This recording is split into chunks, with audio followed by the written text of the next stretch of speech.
Rassie Erasmus, where referees are officiating 10 times better after ex-All Blacks guru's involvement.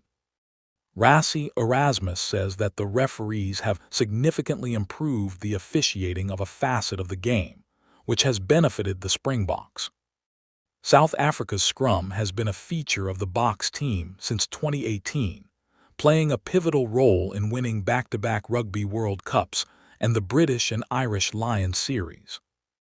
That trend continued into 2025, with the November International against Ireland proving to be a standout example. The Springboks boss believes that the officiating around the set piece has improved significantly in recent times, stating as much when discussing potential law changes that could occur before the 2027 Rugby World Cup. Scrums are being officiated better. Recently, World Rugby chair Brett Robinson bemoaned how long it takes for alterations to be introduced, a view that Erasmus does not share.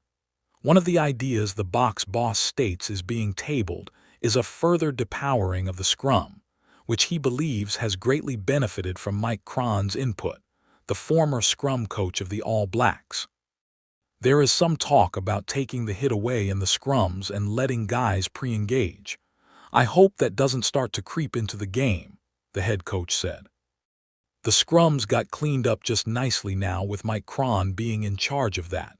I think scrums are getting refereed 10 times better. The breakdown is sort of cleared out now too.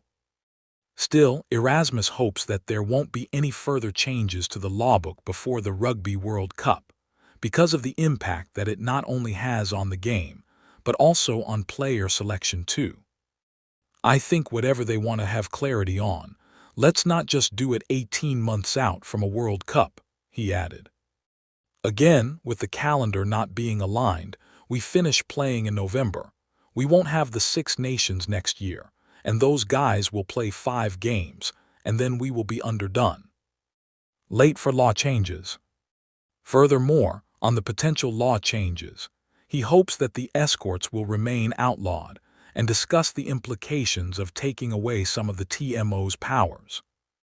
There is a lot of noise currently about the high ball, and there is too much kicking and people wanting certain laws to be changed again, where it's actually obstruction with the glove or escorts, and it sounds like some people want to get that in, he said.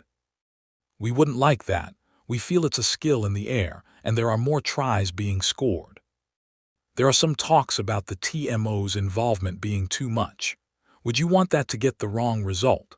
A spectacular game, and the TMO didn't get involved, but we are then on the wrong side, or Australia didn't get the call because the TMO stayed out of it.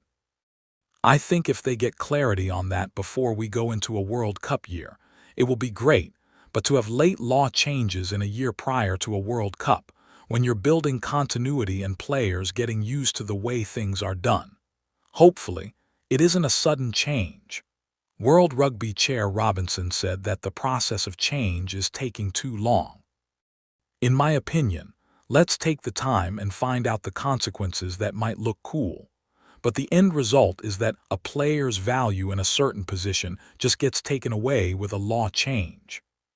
Take Freddie Stewart. If you take his ability in the air away with the escort or gloving, where you catch the ball in a vacuum, which is obstruction that World Rugby sorted out.